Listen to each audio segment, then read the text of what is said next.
Hello friends, कैसे हैं आप सब। मैं सुनील कुमार आपके सामने एक इंटरेस्टिंग स्टोरी के साथ। दोस्तों, आज की जो कहानी है हमारी वो बुजुर्गों का जो तजुर्बा होता है उस पर आधारित है। एक समय की बात है कि एक राजा शिकार खेलने के लिए गया। पहले जो राजा थे वो शिकार खेलने जाया करते थे और उनके साथ सैनिक भी हुआ करते थे। तो राजा का जो घोड़ा होता था वो स्पेशल होता था और आगे निकल जाता था। शिकार के पीछा करते करते कभी कभी राजा जो थे वो सबको पीछे छोड़ के आगे निकल जाया करते थे। ऐसा ही हुआ और शिकार का पीछा करते करते राजा सैनिकों से बिछड़ गया। उससे शिकार खेलते में ये पता ही नहीं लगा कि दिन छिपने वाला है और देखते ही देखते रात हो गई। अब सैनिक थे नहीं साथ, बहुत इधर उधर भटका लेकिन उसे कुछ प्राप्त नहीं हुआ। उसने देखा कि जंगल में एक तरफ से एक रोशनी आ रही है। अब राजा अपने घोड़े को लेकर के उधर चल दिया और जाकर के क्या देखता है, जो झोपड़ी बनी हुई थी उसमें एक बुजुर्ग था। बुजुर्ग से उसने रास्ता पूछा तो बुजुर्ग ने बताया, राजा साहब आप गलत आ गए, अब आपको कुछ पैदल जाना पड़ेगा और मैं आपको बता दूंगा कितने कदम पर किधर मुड़ना है, उसके बाद आप रास्ते पर पहुंच जाएंगे। उसे बताया कि आप इस तरह से 50 कदम चलेंगे तो राइट मुड़ना है, अर्थात दाएं तरफ मुड़ना है, और इस तरह चलोगे ऐसे मुड़ना है, ऐसे रास्ता आएगा, फिर जा करके आपका वो रास्ता आ जाएगा। अब उसने सोचा, यार मैं इधर उधर भूल गया तो फिर भटकूंगा। उसने कहा कि आप कौन हैं, या कैसे इतनी रात में आप अभी भी जगे हुए हैं, क्या बात है। कहने लगा, राजा साहब मैं एक जमींदार की खेती की रखवाली करता हूं और जमींदार मुझे खेती की रखवाली करने के लिए एक पाव आटा देते हैं। अब राजा ने दिमाग लगाया थोड़ा सा कि एक पाव आटा इसे जमींदार देता है और क्यों ना मैं इसे अपने साथ ही ले चलूं। कहने लगा कि मेरे साथ चलोगे, मैं तुम्हें आधा किलो अर्थात 2 पाव आटा दूंगा। अब बुजुर्ग ने सोचा कि राजा हैं, 2 पाव आटे के लिए तो कह ही रहे हैं, हो सकता है मुझे ज्यादा दे दें और मेरी जिंदगी सुकून से बीत जाएगी। इतने दिनों इस जमींदार के यहां मैंने काम किया है लेकिन फिर भी मुझे केवल 1 पाव आटा ही मिलता है, जिसमें कि मेरा अच्छे से भरण पोषण भी नहीं हो पाता है। अब अच्छा यही है कि मैं महाराज के साथ चला जाऊं। ये सोच करके उसने राजा से हाँ कर दी कि ठीक है महाराज, मैं पहले जमींदार साहब से मिल लूं और उन्हें बता दूं कि मैं अब बाहर जा रहा हूं और आप अपने खेतों की रखवाली किसी और को दे दो। राजा कहने लगे, ठीक है आप मिल लो और उसके बाद चलते हैं। अब वो बुजुर्ग अपने घर गया राजा को लेकर के। देखा तो अकेला बुजुर्ग ही रहता था वहां, टूटी फूटी झोंपड़ी थी उसकी। और उसके बाद वो जमींदार के पास गया रात में। उसने अपनी स्थिति बताई कि मैं अब काम नहीं कर सकता, आप किसी और को नियुक्त कर दें और मैं कहीं जा रहा हूं।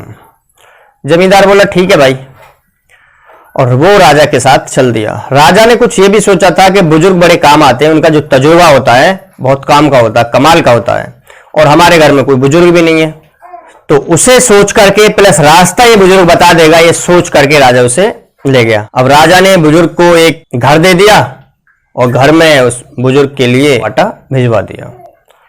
अब बुजुर्ग जो था वो सब्जी वगैरह भी आती थी तो वो बनाता था, बेचारा खा लेता था। ऐसे ही दिन बीतते गए। एक दिन राज दरबार में घोड़ा का व्यापारी आया जो राजा को घोड़े बेचता था। राजा को एक घोड़ा बहुत पसंद आया।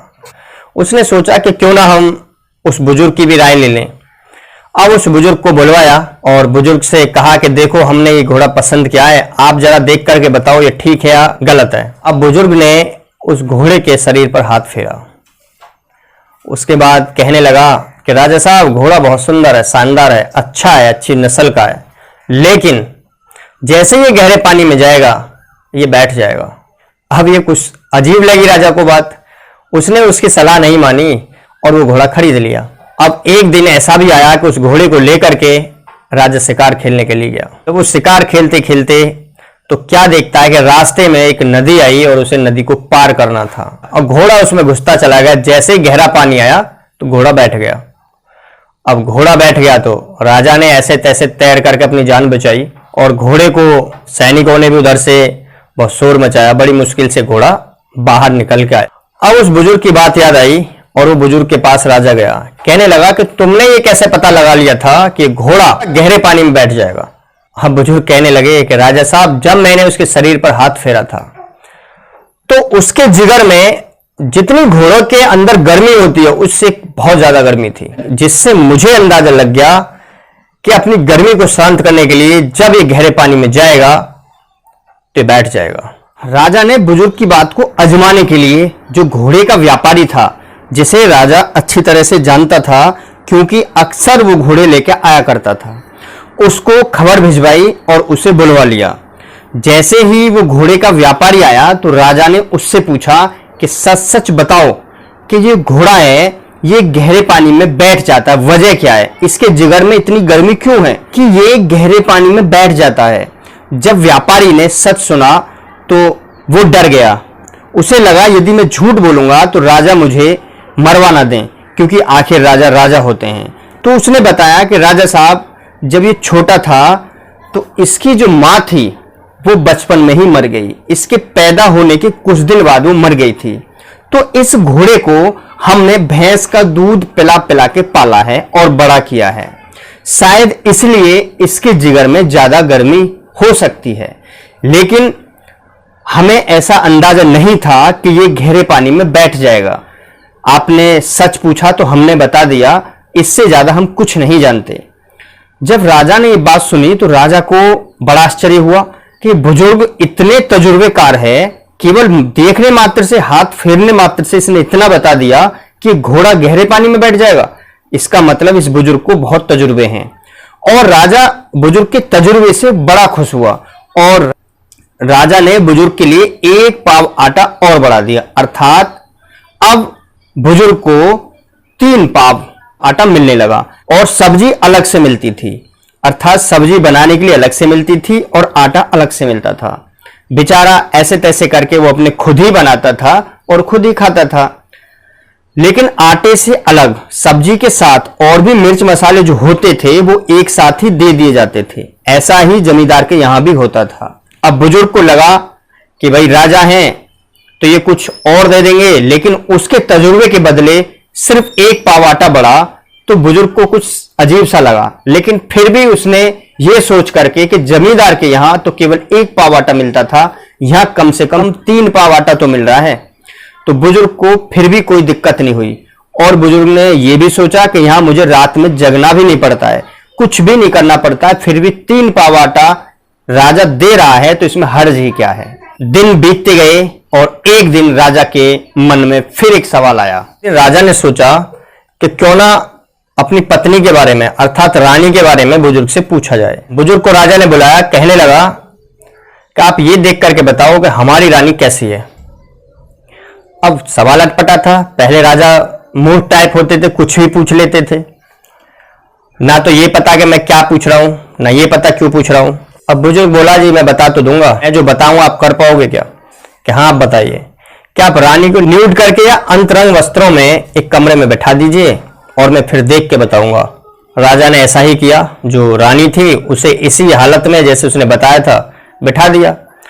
अब जैसे ही बुजुर्ग गया तो उसे देख करके वो जो रानी थी वो भाग गई भीतर। बुजुर्ग के पास आया और कहने लगा कि आपकी जो रानी है वो वैश्या की बेटी है। अब राजा के दिमाग खराब हो गया, ये क्या कह रहे हैं। अब राजा ने रानी की माँ को बुलावा भेज दिया और बुला लिया उसे, और उसे दबाव डाल करके, जोर डाल करके पूछा कि किसकी बेटी है, क्योंकि दबाव ज्यादा था, डर था कहीं मार ना दे। अपनी जान के डर से उसने सच बता दिया। कहने लगी कि मेरे पास कोई औलाद नहीं थी और ये जो बेटी थी जब ये छोटी थी तो मैंने एक वैश्या से खरीद लिया था और ये वही बेटी है। अब राजा उस बुजुर्ग के पास गया और बुजुर्ग से कहने लगा कि आप ये बताइए कि आपको कैसे पता लगा। अब बुजुर्ग कहने लगा कि राजा साहब, जो भी सही औरत होगी, जो सही लड़की होगी, जब वो इस अवस्था में होगी, न्यूड अवस्था में होगी, अंतरंग वस्त्रों में होगी, उसे कोई देखेगा तो अपने अंगों को छिपा करके सुकड़ कर बैठ जाएगी। लेकिन मुझे देखते ही जो रानी थी वो अंदर भाग गई, इसलिए मुझे लगा कि वो वैश्या की बेटी है। बुजुर्ग के तजुर्बे पर वो बड़ा खुश हुआ और बुजुर्ग को उसने 1 पाव आटा और बढ़ा दिया। अब तक उसे 3 पाव आटा मिलता था, अब उसे 1 किलो आटा मिलने लगा, अर्थात 4 पाव आटा मिलने लगा। अब बुजुर्ग के तजुर्बे से राजा बड़ा खुश था। एक दिन राजा ने अपने बारे में पूछा कि मेरे बारे में ऐसी बातें बताओ जो मैं नहीं जानता। कहने लगा ठीक है। जैसे ही उसने सवाल किया तो बुजुर्ग ने तुरंत कहा कि आप बनिए के बेटे हो। आप तो राजा साहब बनिए के बेटे हो। अब ये सुनकर के राजा को गुस्सा बहुत आया, लेकिन हैरानी भी बहुत हुई। राजा ने काफी देर इस विषय में सोचा और उसे गुस्सा बहुत आ रहा था, मन कर रहा था कि इस बुजुर्ग की गर्दन धड़ से अलग कर दे। लेकिन तो राजा को यह भी पता था कि इसने जो जो बातें बताई हैं अपने तजुर्बे से, वो सब की सब सटीक बैठी हैं। ये तो बाद में भी हो जाएगा कि इसकी बात गलत निकली तो इसकी गर्दन तो बाद में भी उड़ जाएगी। पहले इसकी बात को देख तो लें, ये जो कह रहा है क्या वो सच है या गलत है। काफी देर सोचने विचारने के बाद वो अपनी माँ के पास गया और नंगी तलवार अपनी गर्दन पर रखी और कहने लगा, सच सच बता दे कि मैं किसका बेटा हूं, वरना आज मैं अपनी गर्दन धड़ से अलग कर दूंगा। राजा की मां डर गई। उसने सच सच बता दिया कि तुम्हारे पिताजी तो राज्य के कामकाज में रहते थे और यहाँ एक मुनीम रहते थे जो यहीं पर अक्सर रहते थे, तुम उनकी औलाद हो। अब जो राजा था वो लौट आया और उससे पूछने लगा कि तुम ये बताओ कि तुमने कैसे पता लगाया था कि मैं बनिए का बेटा हूं। अब बुजुर्ग कहने लगा, सीधी सी बात है राजा साहब, मैंने आपको हर बात 1-1 लाख टके की बताई और उसके बदले में सिर्फ आपने एक पावाटा बढ़ाया। ऐसी कंजूसी तो केवल बनिया ही कर सकता है। अब राजा जो था उसके जवाब से इतना खुश हुआ, उसने अपने मंत्रिमंडल में एक उसे पद दे दिया। तो दोस्तों, तजुर्बा जो होता है बुजुर्गों का वो हमेशा काम आता है। पढ़ाई लिखाई अलग चीज है, लेकिन जो तजुर्बा होता है, जो आंखों के सामने गुजरता है, जिसे हम सोचते समझते हैं, तो जितना वो पुराना होता जाता है, जैसा जैसा हम आगे बढ़ते जाते हैं, हमारा तजुर्बा बढ़ता जाता है। इसलिए बुजुर्गों की जो सलाह होती है वो हमेशा काम आती है। अपनों से बड़ों की सलाह हमेशा काम आती है। यदि बड़ों की सलाह हमारी बुद्धि पे खरी उतरती है तो समझ लेना उस पर हमें अमल करना चाहिए, सोच विचार करना चाहिए। ये सोचना चाहिए कि कोई हमसे कह रहा है, क्यों कह रहा है, क्या वजह है उसके पीछे। कोई ना कोई तो वजह है, और यदि वजह है तो फिर उस पर अमल करना चाहिए, वरना धोखे के सिवा, चालबाजी के सिवा कुछ नहीं मिलता। तो उम्मीद है दोस्तों आपको ये कहानी पसंद आई होगी। यदि पसंद आई है तो वीडियो को लाइक करें, अपने फ्रेंड सर्किल में और रिलेटिव्स में वीडियो को शेयर करें, और यदि चैनल अभी तक आपने सब्सक्राइब नहीं किया है तो चैनल को सब्सक्राइब करें। धन्यवाद दोस्तों।